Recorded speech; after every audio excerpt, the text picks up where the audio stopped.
welcome back to GFF and Friends, the podcast for the rest of us. Oh.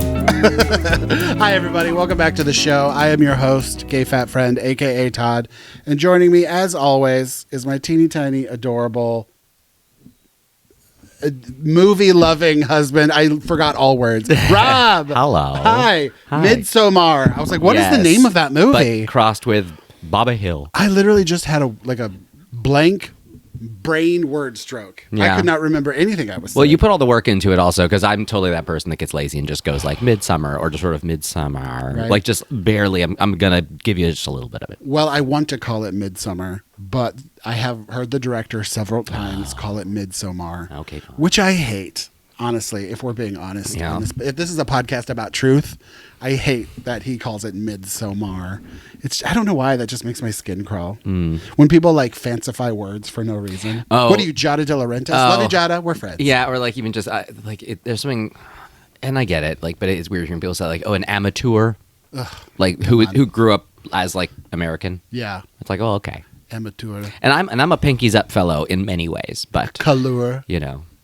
Bagel. I actually saw a Trader Joe's haul on TikTok of a girl talking, and all of a sudden she was like, and I always get my bagels at Trader Joe's, and she was serious. I lived in New York. I know how to say bagel. She was 100% for real calling them bagels. Ooh. A child was left behind. Yes. Oh, man. Oh, I saw a really good comment recently that was funny where somebody said something stupid online and somebody responded with like, oh, this person received all their tests face down.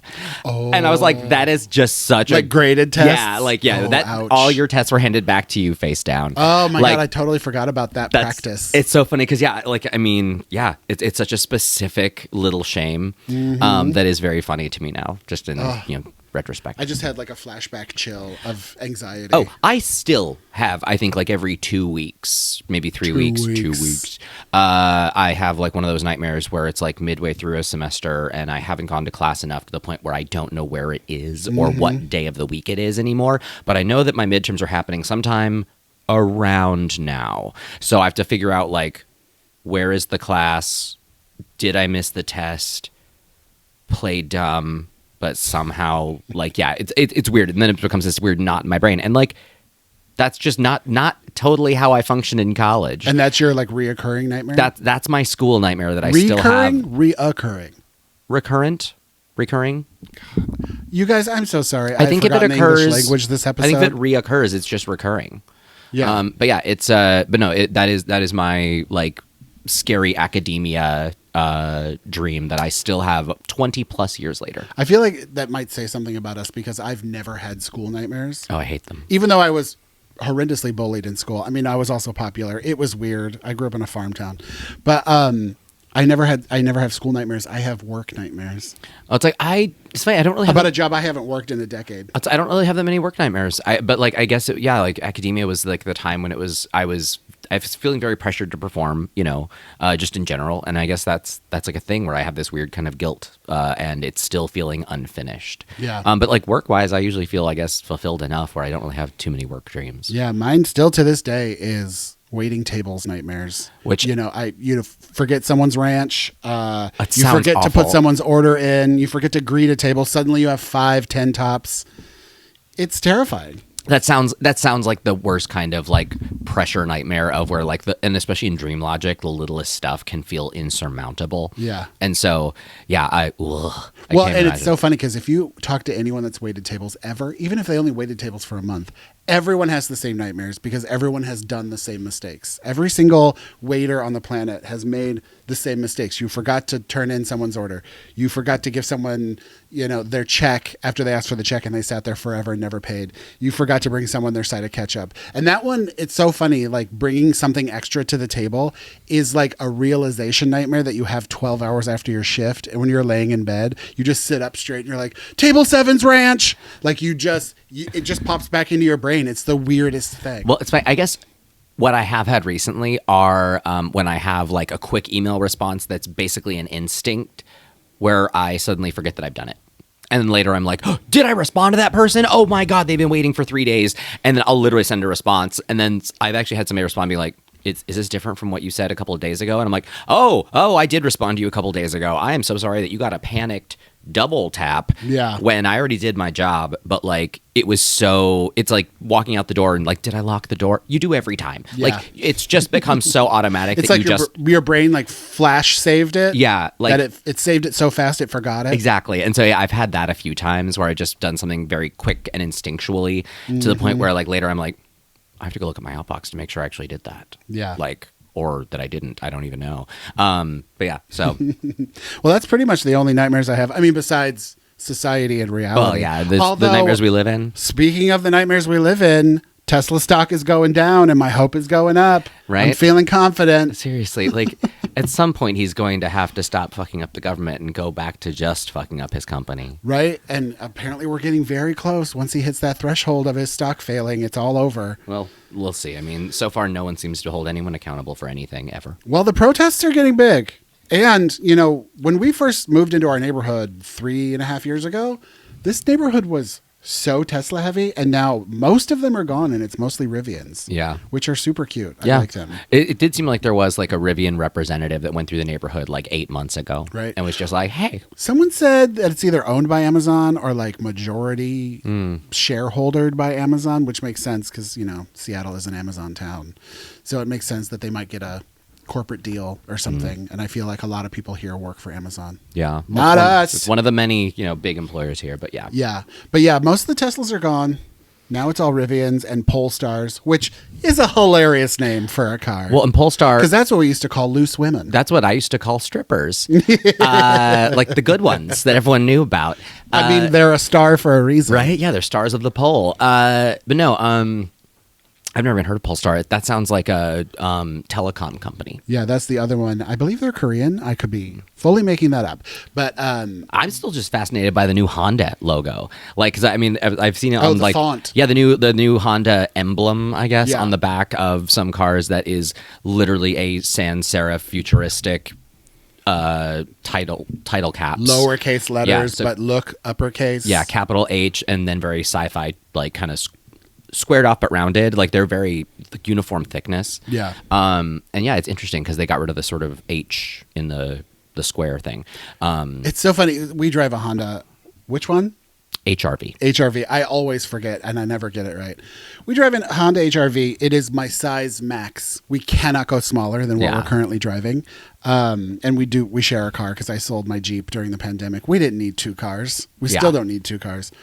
But I'm doing that very American thing where we've had this car for what, 7 years, 8 years? No, it's been. We got it in like 17, didn't we? No, it's we got it. I think I got it in like 6 months before the pandemic. So it was like it was 19. It was like July 2019. I think is when we got it. It feels like a decade. But yeah, I'm that thing where I'm like, let's go up a size. Let's get a new car. We don't need it. And like my favorite thing is not having a car payment. And I do not care about cars. I am not a car person at all. It is like the lowest thing on my list. I like Hot Wheels more than I care about cars. And we put like a record-breaking low amount of miles on our car. Like we do not spend time in it. So yeah, when we go to sell our car, they're going to think we're that old lady that kept it in her garage the whole time because there's no mileage. Plenty of dings though, a lot of door dings. But no mileage. Yeah. I mean, that's just part of, I guess, living in Los Angeles, living in a city, and like living in Seattle, and living in a garage, like a garage that is the size of your car, and also no more, no less. Being with somebody who doesn't care that much about cars and isn't afraid to open a car into a shelf. I just don't even think about it. I know. I've learned to stop wincing about it. But I'm like ready for a new car. You know what it is? I love electronics and I love upgrades, and so I'm just ready for like a new interface. The new ones look cool and a little bit more space. We just need to get you. We just need to get you like an iPad, so you can be like an iPad kid and just sort of keep you focused on that. No, because cars are expensive. I know, it's annoying. Yeah, but like we said, low mileage car, Honda, and Hondas hold their value. They hold value. Oh yeah, they appreciate like diamonds. Well, like they're politically neutral. Hey, imagine that from a car company. Yeah. Or at least if they're not, I haven't heard about it, which is Don't nice. tell They're me. quiet. At least they're relatively quiet about it. It's like those Bear Bell protein bars I get from Trader Joe's. They are candy bars. I know they're candy bars, but they're protein bars. So don't tell me that they're not healthy. I'll kill you.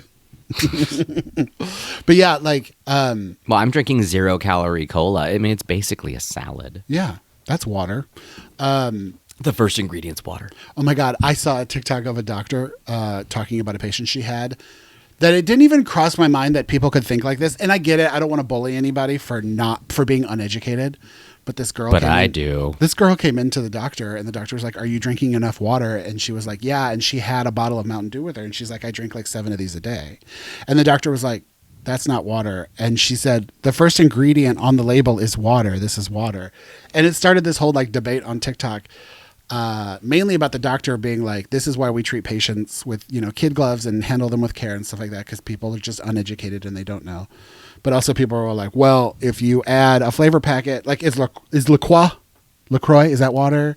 Right. If you add a flavor packet to something, like if you make it sugar-free Kool-Aid, is it water? Well, and I remember like Food Detectives, that show with Ted Allen back in the day on Food Network, did a thing saying like, well, if you're supposed to get, X amount of ounces of water a day, does it all have to be via glass that you drink? And so they actually did a thing where they even like just they weighed food and then dehydrated it and then like did the difference to figure out how much moisture was or water was in food. Yeah. Of even just like, hey, just as a human who is eating 3 meals a day, how much water are you taking in just from that? And it was actually a pretty good amount. Yeah. And so it was interesting, but like, yeah, obviously I think typically though when they say you need like 64 ounces of water, I think that means they're assuming you're also eating things that are not completely you're devoid probably of getting moisture. a salad or maybe ice cream, coffee. They're not assuming that you're eating freeze-dried astronaut food all the time. Like they think there's water in your food. You're too. not SpongeBob when they took him out of the water. Yeah. Yeah, so that I totally get. People can be uneducated. It's not their fault. Well, but it makes me think of that episode of Seinfeld, Frasier, where like Frasier and all the people at the radio station are on like a weight loss drive where they're in like a competition as a group to lose weight, and he's like the one person that gains weight, and when they look at him they're like, what? And he goes, I added a salad to every meal. Like, it's like he didn't change a damn thing. He just added a salad thinking like, oh, that's negative calories. That's how I treat these protein bars. And so it's funny because like I remember watching it and like as an adult I watched that and I was like, oh yeah, like I know it's not right, but I get it for a second. My brain refuses to believe that there are calories in salad dressing. And so if I am eating a salad, and I know that there are calories in salad dressing, but if I'm eating a salad, it is healthy. Well, I will lose weight. Well, we've talked about this also of like, Pam cooking spray is a 0-calorie cooking spray. It's because the serving size is so small that it literally doesn't register. Yeah. There's calories in that can. If you use a bunch of it like you would butter, then yeah, it's going to register as calories. It has calories, but like unfortunately, like the serving size is technically below a certain threshold to the point where yes, it's 0. They're rounding down. The only food that is truly no calorie are pickles. I still don't believe that. That's not true. It's the same thing. Your body processes it so fast and more, and that's what people say about celery too. Celery is so low caloric. The atomic makeup of it. It's actually negative calories. The process of digesting burns more than you get. Yeah. It also suppresses your appetite. Well, it certainly suppresses my appetite because it makes me want to yak. Oh, you're such a terrible person. I'm sorry. The smell is just too much. They're so good, but I get it. I get it. I can't. I get it. I can't do seaweed paper. We've talked about this. And I'm with you on that one too. I don't want to eat the ocean. It just smells so gross. Anyway, back to cars. The last thing I wanted to talk about cars is how I never want to get an electric vehicle, but I do want to get a hybrid. I feel like our next car has to be at least a hybrid. Well, it's fine. I mean, like my folks had a VW Golf, the E model, electric Golf. Man, that thing was fun to drive. It was really nice. I would happily trade for that right now. If we lived in a city, and I guess we do live in a city that has electric charging infrastructure. Well, if we didn't rent and we owned and we could charge at home, I think that'd be different. Well, they make kits. You can just convert an outlet into it in your garage. It just feels like so much work. But I mean, I guess, whatever. I mean, we've otherwise fully nested here. But yeah, I just worry about the infrastructure of electric cars. I also worry about the weather. People are like, oh, don't drive it below 20 degrees or it'll freeze and not start. I'm like, that's terrifying. Yeah, everyone talks about the battery efficiency dropping in severe cold weather. And like, I want to say that at least has been kind of much ado about nothing, more or less, but I don't even know. Yeah. The problem is also, it's like until they are widely available everywhere and a little bit more standardized, getting them repaired, it's a pain in the ass. Like there's a lot of that stuff where like the perks, and as much as I dislike that we drive a fully combustible gasoline car, like it is reliable. We drive a Honda. It is like science that has been established of how this car operates, and its parts are easily replaceable. We're not going to get trapped inside it because the electricity went out. Right. And I know people who, like, and this is a specific Tesla problem, but like I know someone that, that was out of town.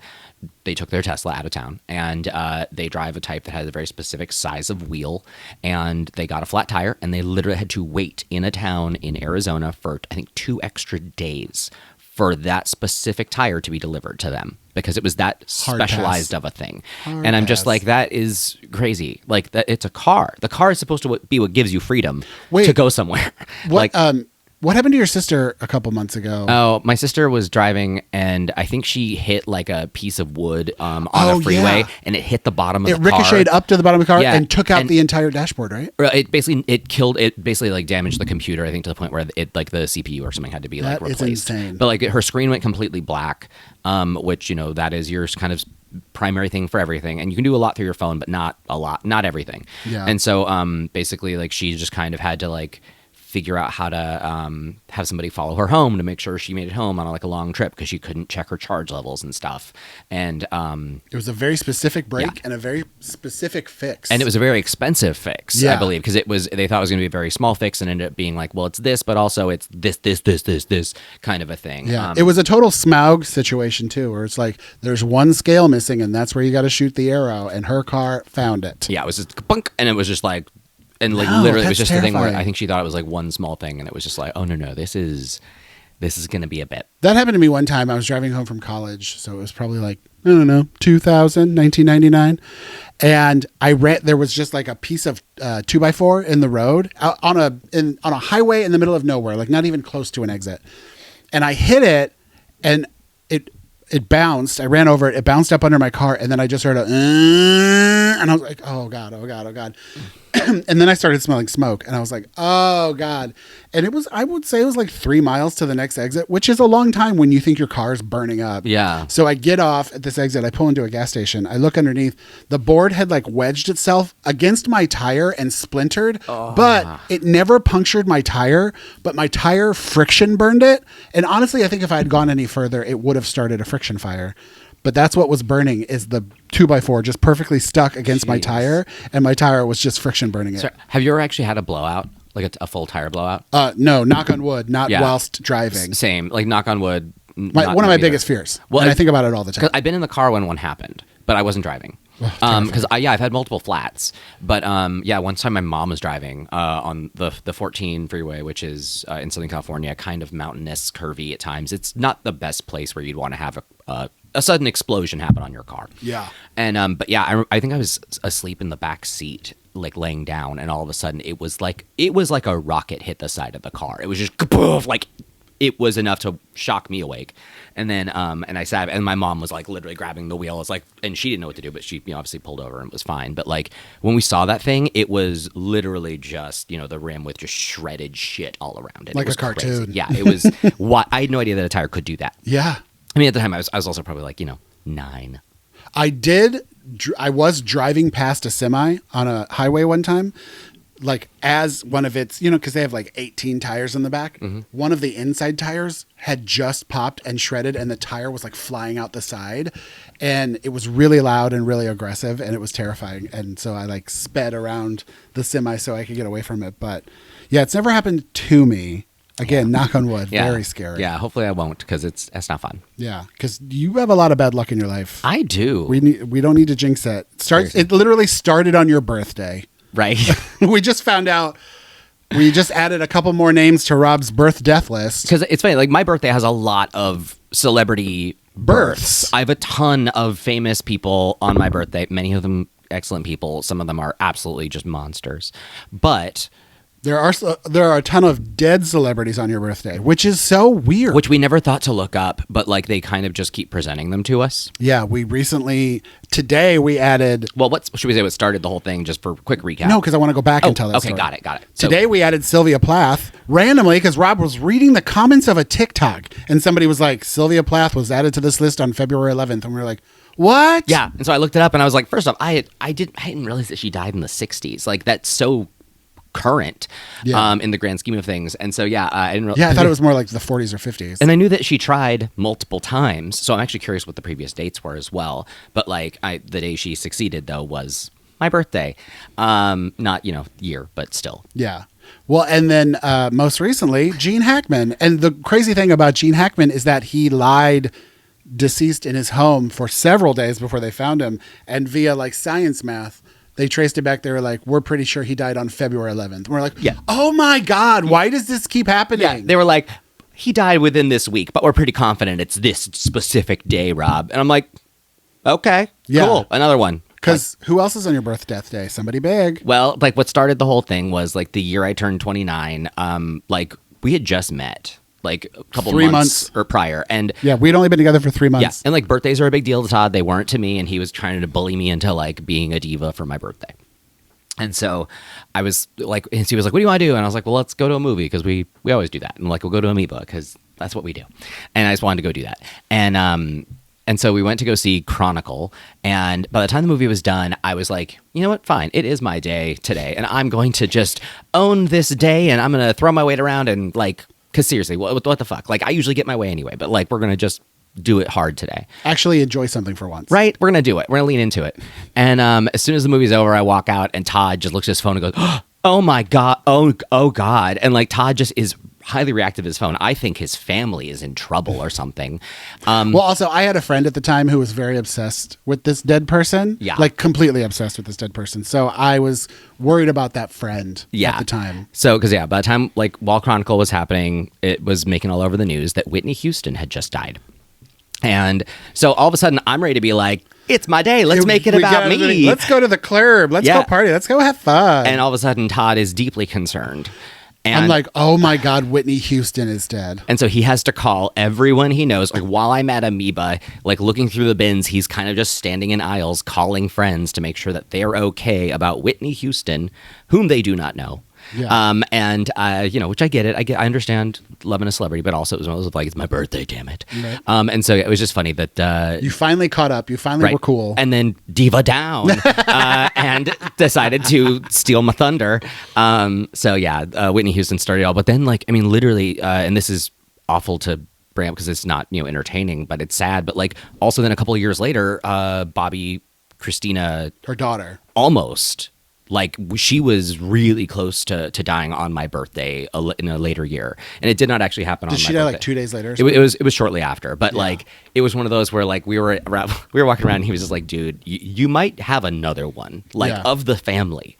And so but then there's others. There are other. I need to look them up now. I don't remember the list, phone, but just a word of caution: if you are a celebrity currently listening to our podcast, please be careful on February 11th. Yes, okay? Beware of February 11th. Yeah, it's not a good day for you guys. 2/11 is not rough. a good day. Yeah, but then it's also Brandy's birthday, and Sheryl Crow, and Michelle. No, Destiny's Child. Michelle. No, it is Michelle.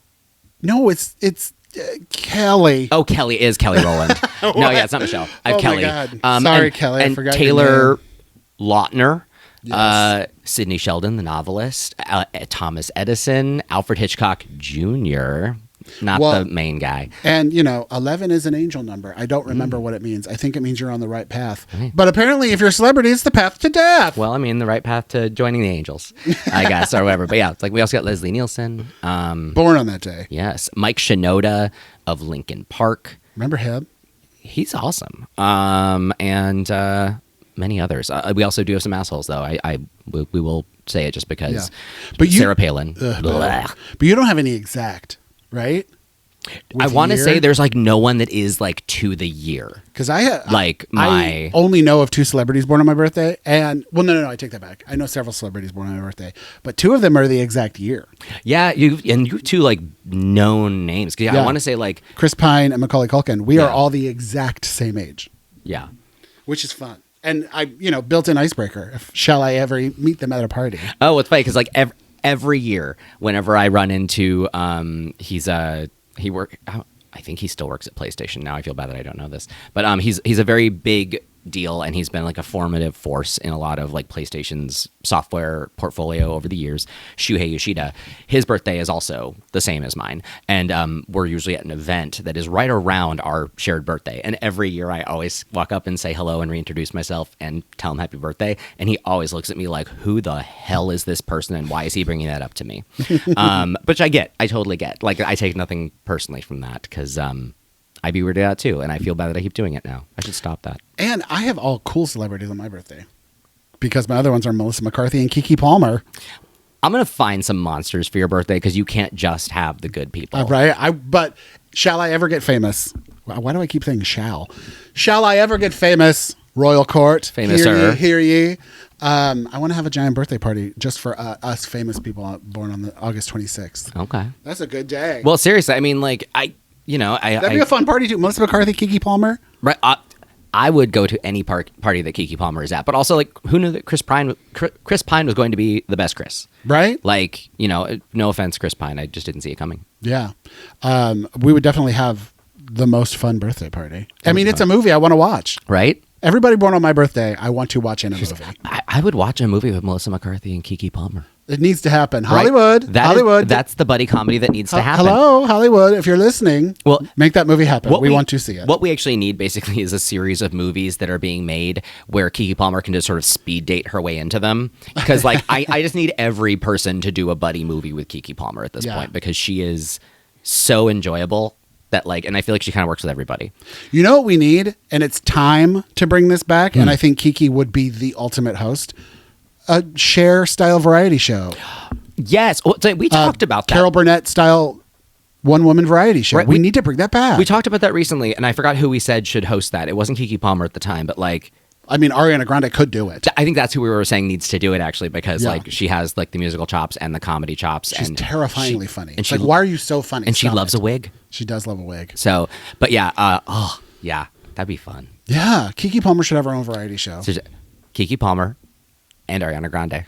That'd be so. That'd be a cool duo. That's so good. Actually, weren't they on the same show on Nickelodeon? Isn't that where they got their start together? I don't know. I think Ariana Grande was on Salmon Cat. Yes, which I always think of as Fish Cat.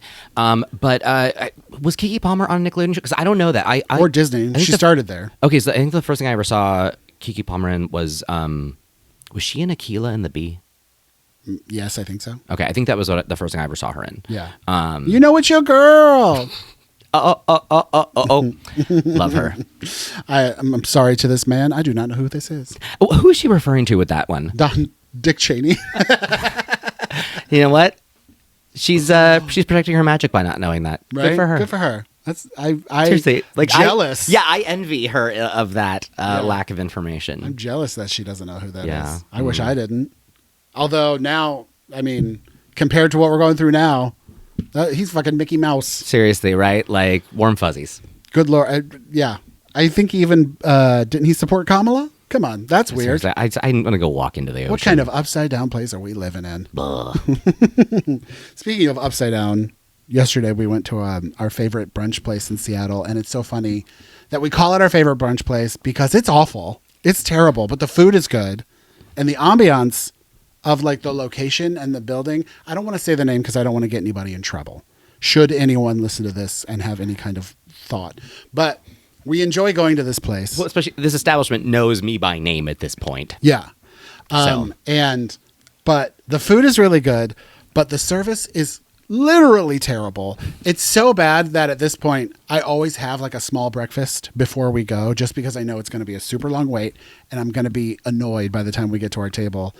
Because it's one of those places. Now, I did work brunch for several years, so I'm very well trained in brunch. I know how to do it. I can turn a table. I can serve it quickly. I love working brunch. It's actually my favorite, waiting table shift to work because brunch is so fun. But the problem with this restaurant is they don't turn the tables.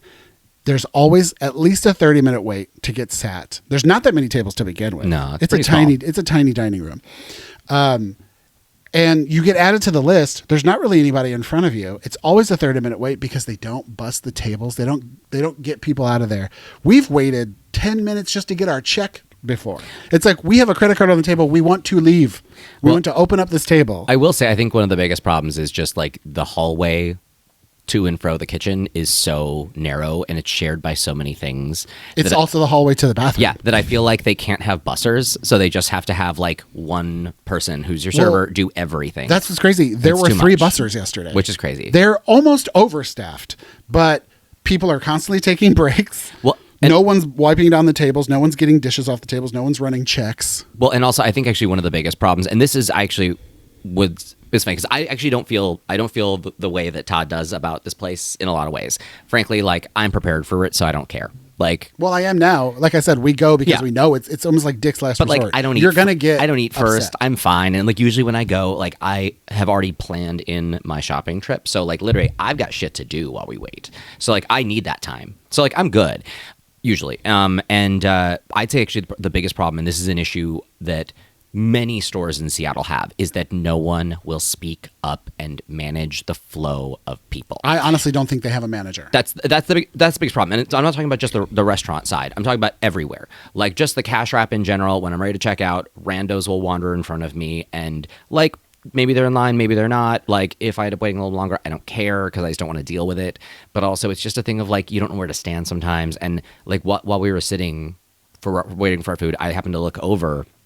And, like, I could just see a group of, like, 8 people, which was, like, 3 different tables worth of people waiting to be seated. And they were literally just kind of occupying and swirling in one of the few intersections that you can move in the store. And it's like, okay, cool. Like, I've had to wade through those people before. And it sucks because, like, there's no good place for anybody to go. Plus, it was raining outside. So I get it. Like, there was nowhere to go. And so I think that's one of the big problems also is just, like, no matter where you go, there's somebody in the way. And it's just kind of, like, it feels confused also at the same time. But yeah, like I personally care, and like the food is so cheap and at least consistent that like I'm thrilled with it. I love a greasy spoon experience. Yeah, and it's like a hearty breakfast. Yeah, and so like I don't mind it. But you go in knowing that it's going to be forever to get a table. It's going to be forever for someone to take your order. Food comes out fairly fast. It's like always been accurate. Yeah, you will never get a refill of anything. So if you don't get it when your food is sat down, just like savor that little bit of coffee you have left and savor that Diet Coke because it's never getting refilled. No one will ever come back and bust dirty plates. Like once you're done, your plates will sit there until well after you're gone.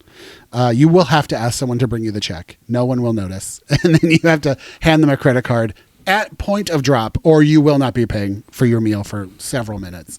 And I think it's just because I am self-proclaimed, but I am such an expert at waiting tables, especially a brunch shift, that I just see all the like bad things that are happening and I'm like, this could be so much better.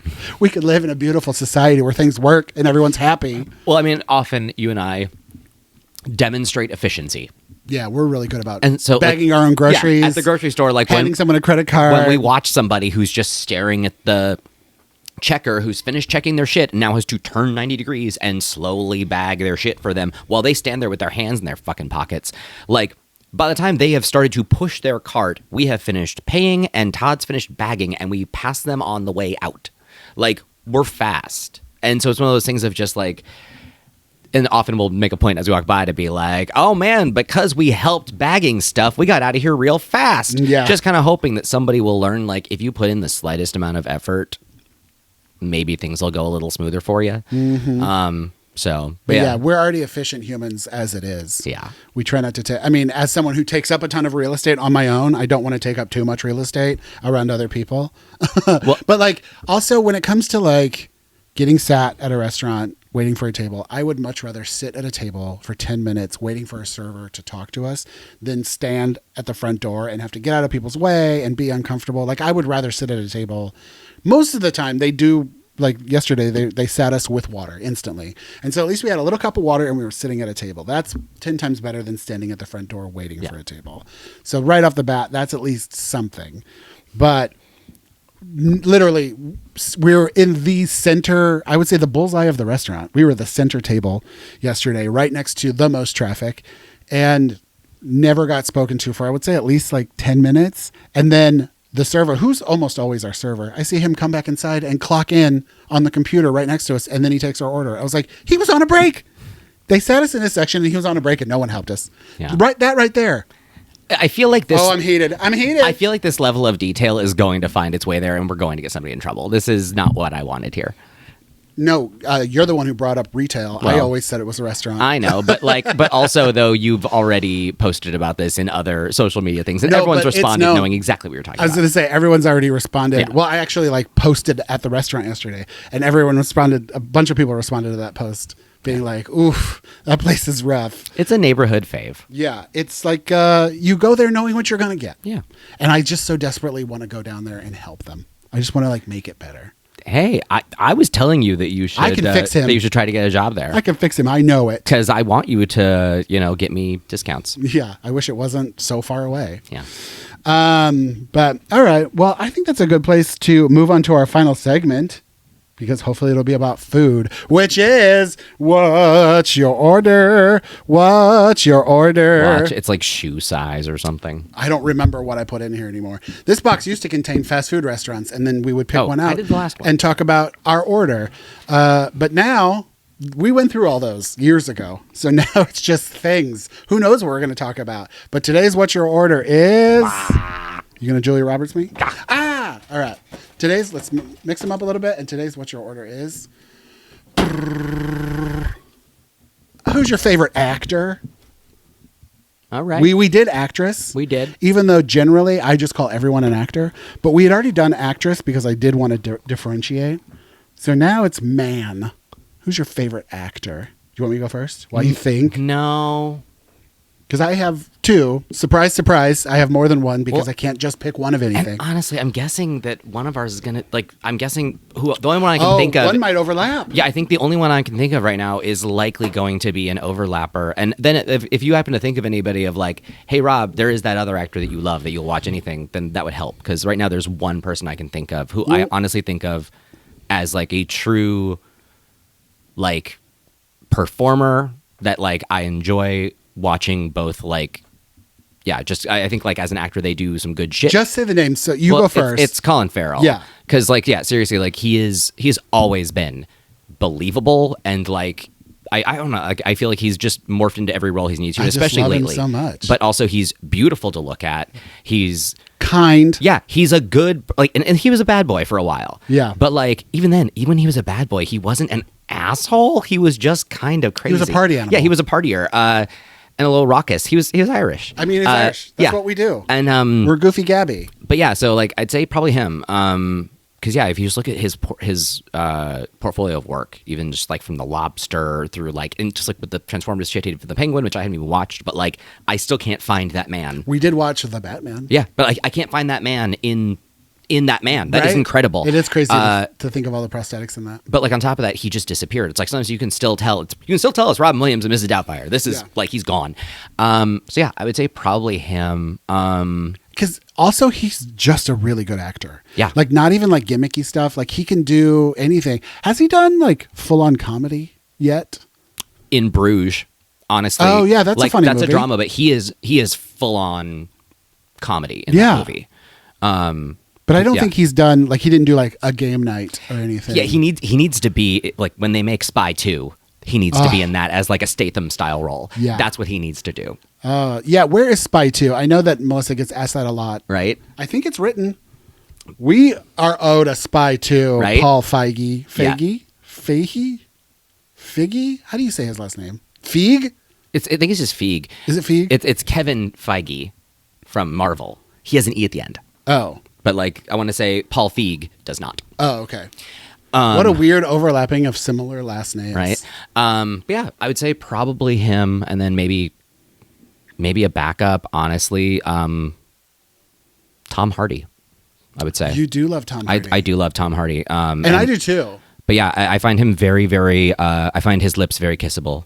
Just looking at him, but also I think he's having fun usually, and he's very believable. He disappears into roles. I also think he's very nice and professional in real life too. And he loves dogs. Yeah, and he's I think he is queer. I don't know. I don't know if he's officially bi. I think he's officially bi. He's definitely with us. He seems European enough that he just seems to be open to stuff. Yeah.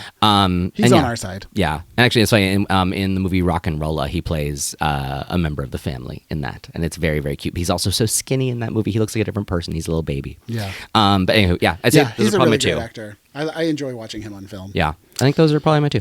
All right. Well, so yeah, the overlapping one was Colin Farrell. Yeah. I love him. I've loved him forever. And it was so funny because my number one is my number one in like, I don't know, like your family is your family. Like if I wasn't family with some of the people I'm related to, I probably wouldn't be around them ever. But because we're related, you know, they'll always be there and I love them.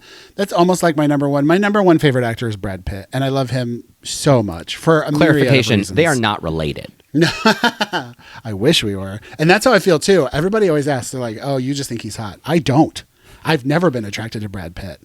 The only time I was like remotely attracted to him was when he and Gwyneth were together and they had matching haircuts. And I wasn't even really attracted to them then. I just wanted to be their best friend and like go to dinner with them, you know? Yeah.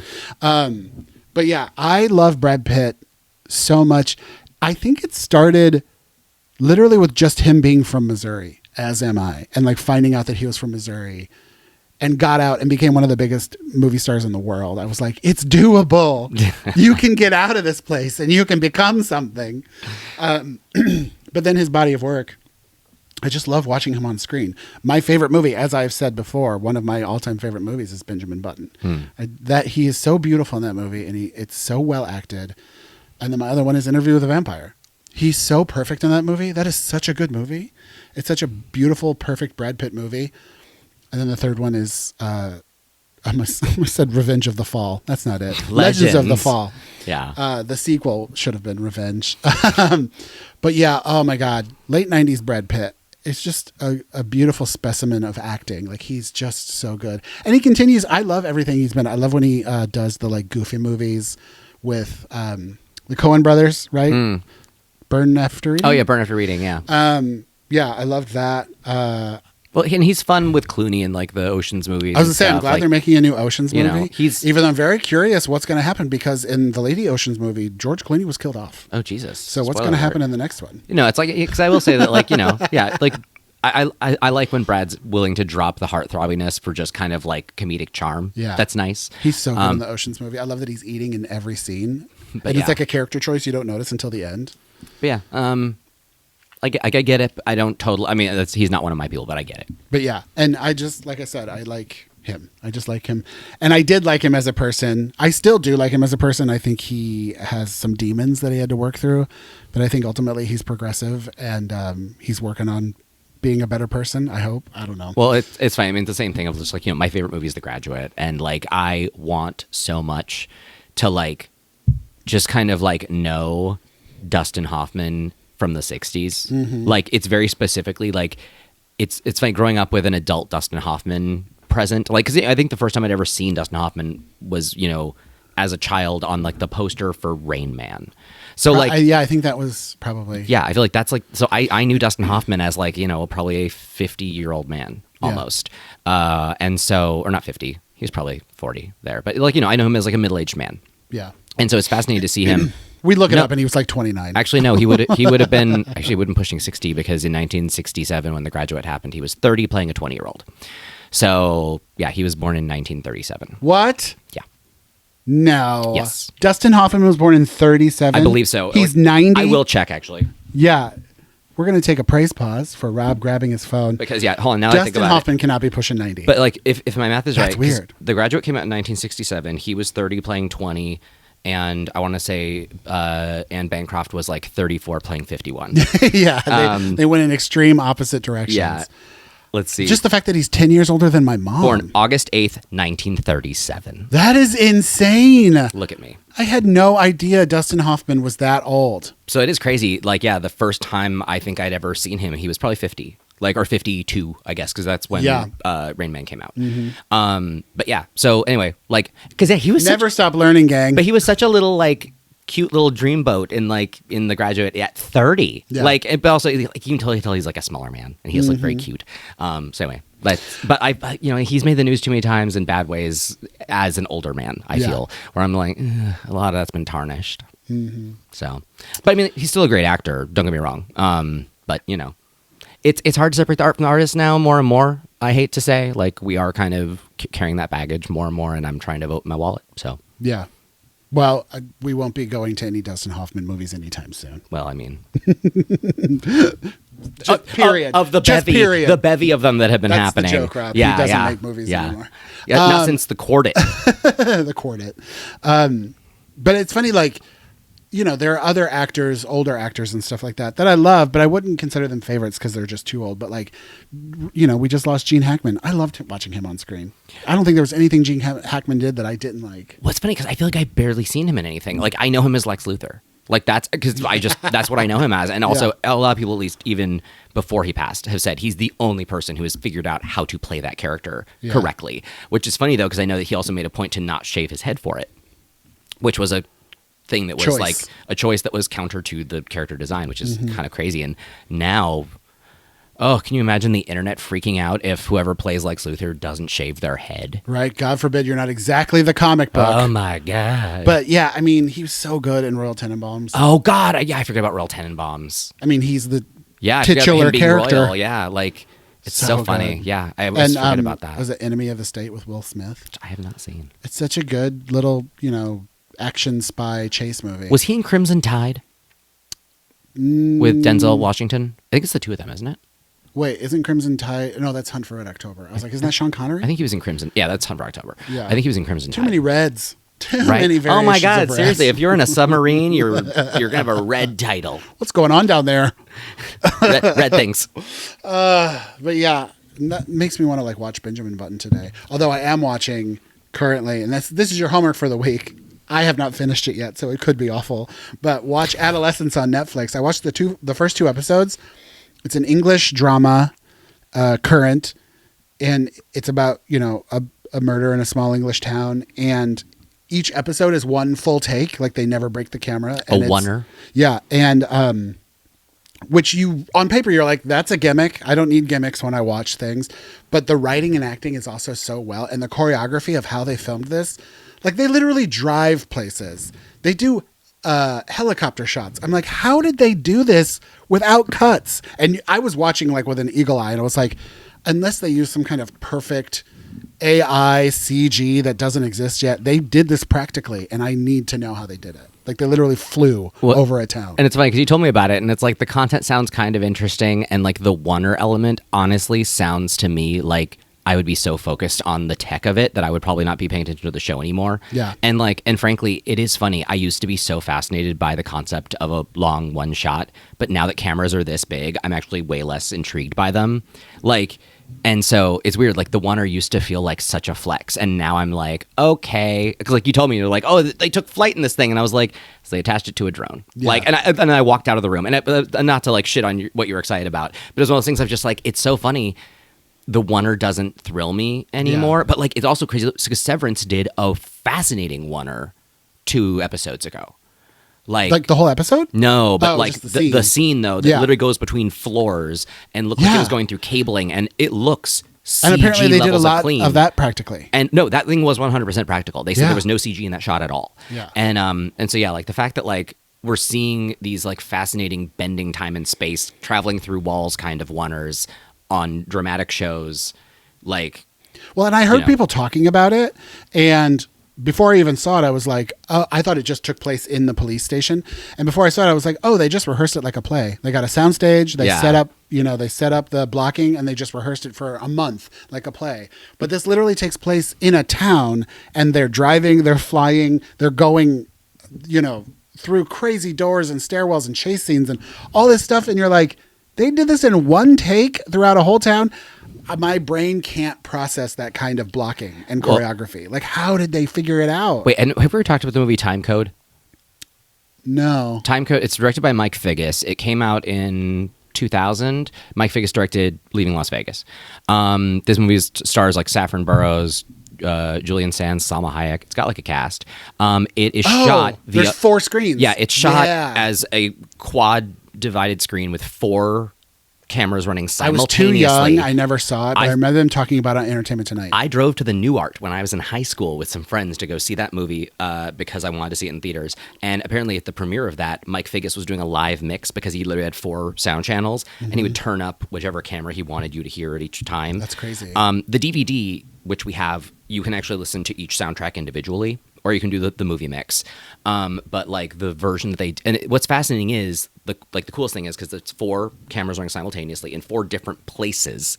It takes place in Los Angeles. One way to show that they're all synchronized and doing the same thing is that there are earthquakes throughout the day. So like all of a sudden, all 4 of them will start to shake. Oh, that's funny. And everybody in all the scenes will take cover.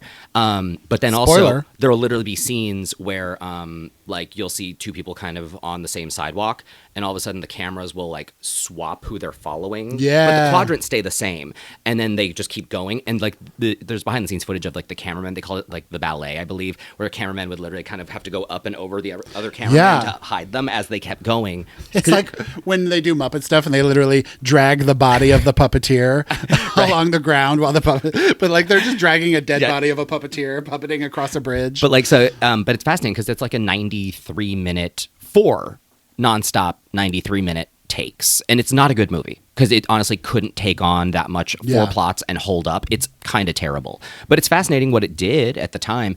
And I want to say like the movie version is like take 28 or it might be like take 12. And like see, that's what I want to know too, is like how many takes are involved.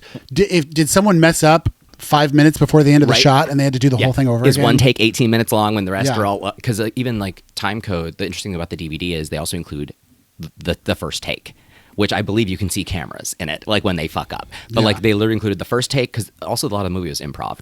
So like they include the first take and then they include the last final one that made theaters. So it's an interesting kind of like thing, but also like I was so into that production mindset in like 2000 because it was fascinating to me.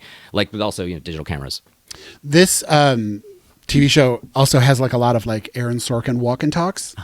And I'm just like sometimes the camera literally gets like right in their face, which could be a video game technique of loading, that could be a loading screen. Yeah. But sometimes the camera is so close to their face and I'm just like, no one ever looked at the camera. No one blinked. No, it's just like so well done. So I need a documentary about this show is what I'm saying. I don't know if they do like DVD bonus features behind the scenes, but I hope someone does a featurette about how this show was made because it's fascinating to me. And of course, like, when you say that sort of extreme close-ups, I'm like, that sounds like an invisible cutting point. Even if it is a close-up of the bridge of somebody's face, like you could easily, do what you need to do. Yeah. If you have to. You could like mask it or whatever it's called. But yeah. But it is interesting though, like that sort of stuff. Well, and have you ever seen Russian Ark?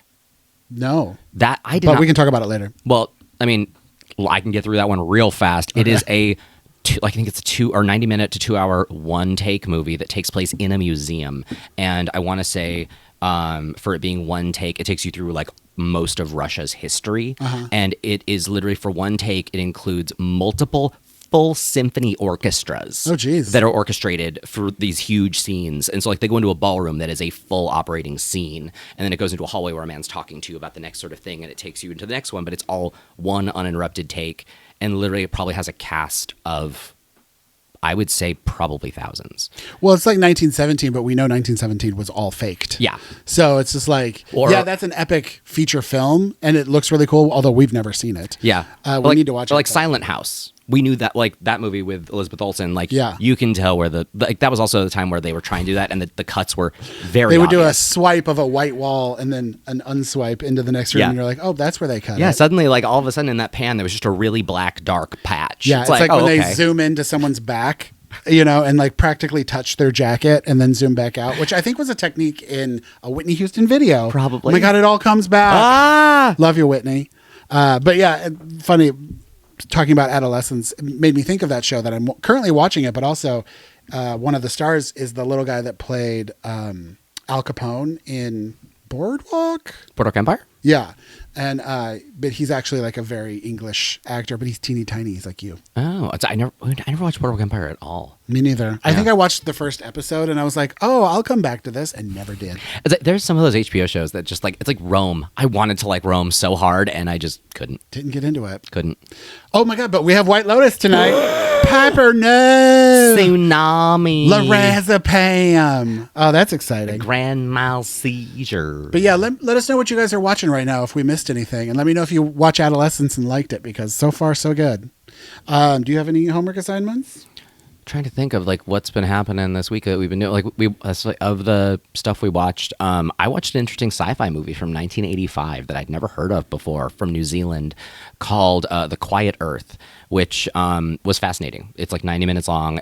It was free on Canopy, which if you have a library card, you can access like 7 free movies a month or something. So that's how I watched it, and it was very cool. I ended up buying it actually on Blu-ray. It's going to be arriving soon. Well, yeah. When you described it to me, I was like, you can watch that alone. But now that you've seen it, I'm like, maybe I want to watch it now. It's interesting because it sounds very arty and strange, but it is a little bit more of a functional movie. But like, what's fascinating is it's not perfect by any stretch, but like, it does a good job of sort of establishing its rules and kind of doing a little bit of playing with you as a viewer, but also like, and this could just be me kind of doing that thing of like, oh, I saw the parody of the ending of The Graduate on The Simpsons and Wayne's World 2 and all these places before I saw it on The Simpsons. That like, I feel like I've seen a lot of movies that have been standing on the shoulders of this one, and no one talks about this one. Yeah. Like there was like straight up scenes where I was like, this is like another movie did this. And I think it was a clear nod to this movie that's doing it very well. What's it called again? The Quiet Earth. All right, cool. Well, that's your homework for this week, everybody.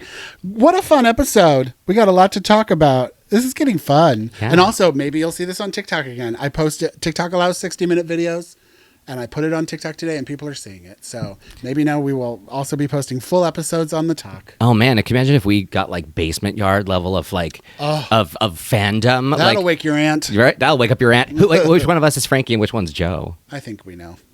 All right, everybody. Well, thanks for listening. We can't wait to talk to you guys next week. Hope you're having the best time. It's almost spring. Get outside. Enjoy that fresh air. And, yeah, we'll talk to you next week. All right. We love you. Goodbye.